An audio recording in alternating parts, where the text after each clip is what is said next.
Somewhere in the last few years, a war was being fought. Not with weapons, not with sanctions, not with political speeches or trade negotiations. It was fought in laboratories, on factory floors, inside research institutes that most people have never heard of. And it was fought over a single question. Who would build the machines that run the world next? That war is over. Not because someone surrendered, not because a treaty was signed, but because two robots were quietly unveiled that made the answer undeniable. One is a full-size humanoid that can feel physical contact, coordinate its entire body in real time, and simultaneously manage a fleet of other robots. The other is already being validated inside Fortune 500 companies, not as a pilot program, not as a proof of concept, but as an operational tool replacing human labor in one of the most demanding environments on Earth. Both came out of China. Both are either in mass production or approaching it. And when you look carefully at what they actually represent, not just as machines but as systems, you start to understand that this wasn't a sudden breakthrough. It was the result of a long, methodical, and very deliberate strategy that the West largely watched happen. This is that story. Before we talk about the robots themselves, it's worth understanding why China is here, at this specific moment, with machines at this specific level of capability. For the past decade, China has been executing what might be the most patient industrial strategy in modern history. It started with manufacturing. Then it moved to supply chains, then electric vehicles, then batteries, then semiconductors, and now embodied AI. Robots with bodies, senses, and reasoning capable of operating in real physical environments. Each step was deliberate. Each sector was chosen because it sat at the foundation of the next one. Robotics wasn't a random choice. It was the logical endpoint of everything that came before it. A country that manufactures the world's goods, controls the supply chains, and builds the components has an enormous structural advantage when it comes to building and deploying the machines that will eventually run those same factories. The West understood this intellectually. But understanding something and responding to it are different things. China didn't wait for permission. It built. And what it built, specifically, are Tiangong 3.0 and Geno1. The company behind Tiangong is called Humanoid, and the first thing to understand about Tiangong 3.0 is that it isn't designed to impress you in a demonstration video. It's designed to be used. That distinction is more important than it sounds. The history of humanoid robotics is filled with machines that were extraordinary in controlled environments and useless the moment conditions changed. Smooth floors, ideal lighting, perfectly positioned objects, remove any of those and performance collapses. Tiangong 3.0 was engineered around the opposite assumption, that real environments are unpredictable and the robot has to handle it. The headline feature is what Humanoid calls touch interactive, high dynamic, whole body control. Touch interactive means the robot detects physical contact and responds to it in real time. If something shifts against its arm mid-task, it doesn't stop and wait for a command. It feels the contact and adjusts, the way a skilled worker adjusts when something unexpected happens on a production line. High dynamic means the robot handles fast, complex motion. It can climb obstacles taller than a meter. It can shift its weight and rebalance dynamically. It doesn't need to pause and recalculate every time the terrain changes. Whole body control means all of this happens across the entire robot simultaneously. Arms, legs, torso, joints, coordinating together the way a human body coordinates when you carry something heavy across an uneven floor. Then there is precision. Tiangong 3.0 operates with millimeter-level accuracy. That opens access to tasks in tight industrial spaces where small errors have real consequences. Maintenance inside machinery, assembly in confined areas, handling components where tolerances don't allow for approximation. The joints are built with high-torque integrated design, engineered to give the robot both strength and fine control in the same system. In robotics, that combination is genuinely difficult to achieve. Systems designed for strength tend to sacrifice precision. Getting both requires solving hard mechanical and control problems simultaneously, and Humanoid solved them. On the software side, Tiangong 3.0 runs on what Humanoid calls the Hisi Embodied Intelligence Platform. The architecture has two distinct layers. A small brain handles motion control and real-time physical response. This layer manages balance, joint coordination, and immediate reactions to contact. It operates on millisecond time cycles because physical control demands that speed.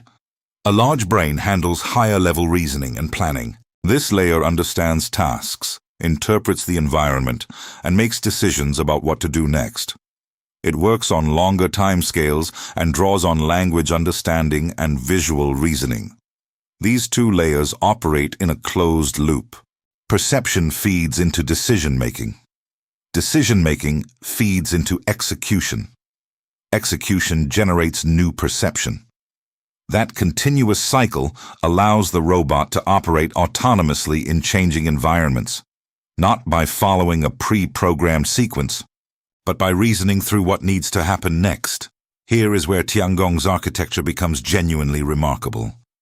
That central intelligence doesn't just control one robot. It manages a fleet.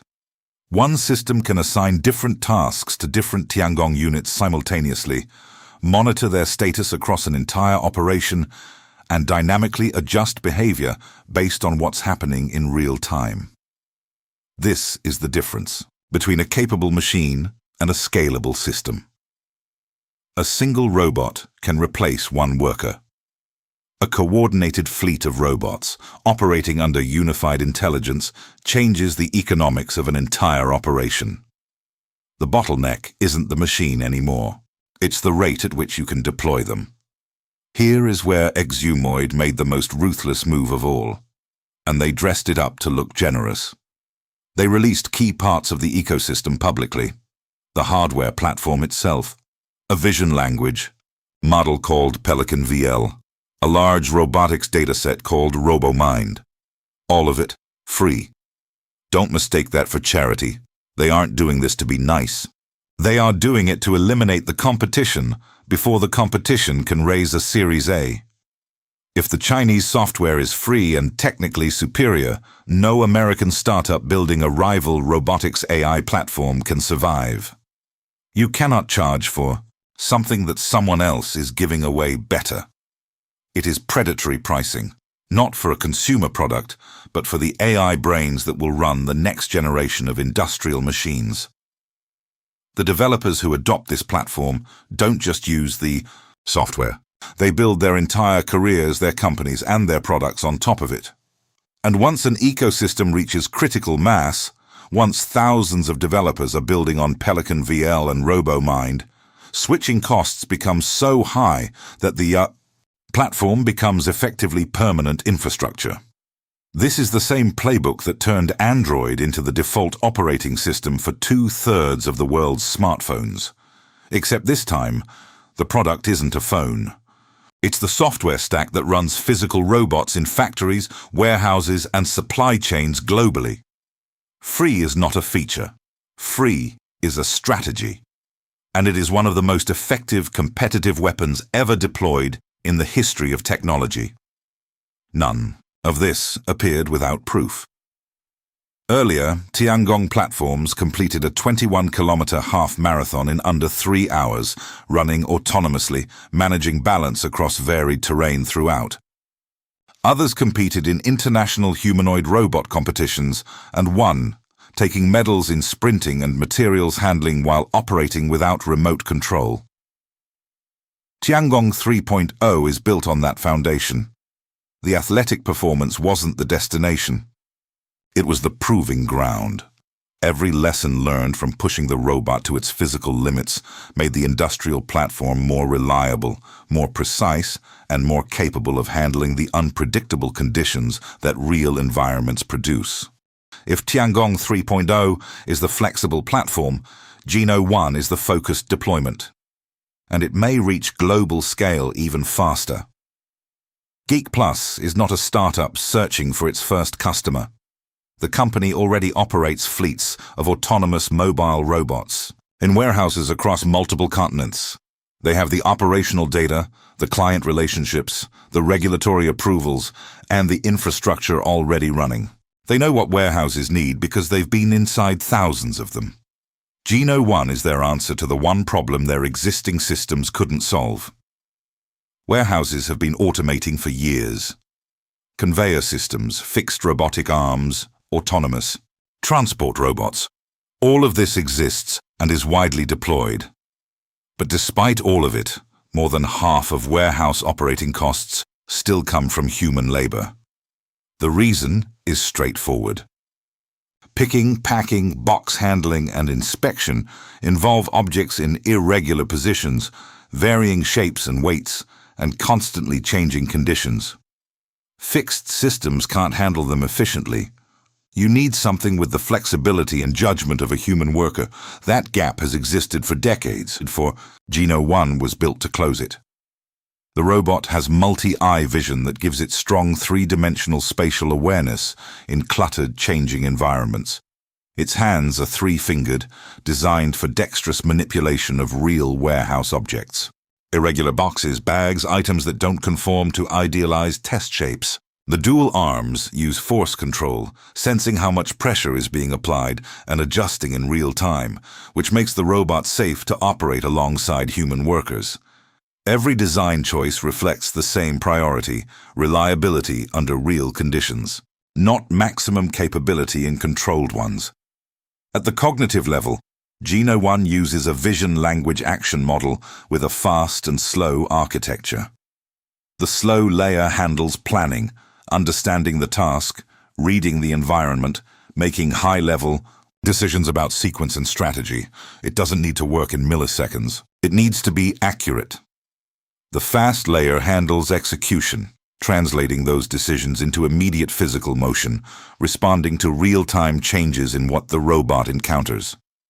It needs to be fast, not necessarily deep. Separating these layers and letting each operate at the speed it requires is what allows Geno1 to perform flexible tasks without constant reprogramming. The robot can move between picking, packing, inspection, and box handling within a single operation, because the slow layer understands what needs to happen and the fast layer executes it dynamically in the moment. This is Geno1's structural advantage over every other humanoid robot currently competing for warehouse deployments. Geek Plus already has an ecosystem. Their AMRs handle transport. Their fixed arms handle high-volume picking stations. Geno1 fills the gap, the flexible, mobile, dexterous work that neither of those systems can handle.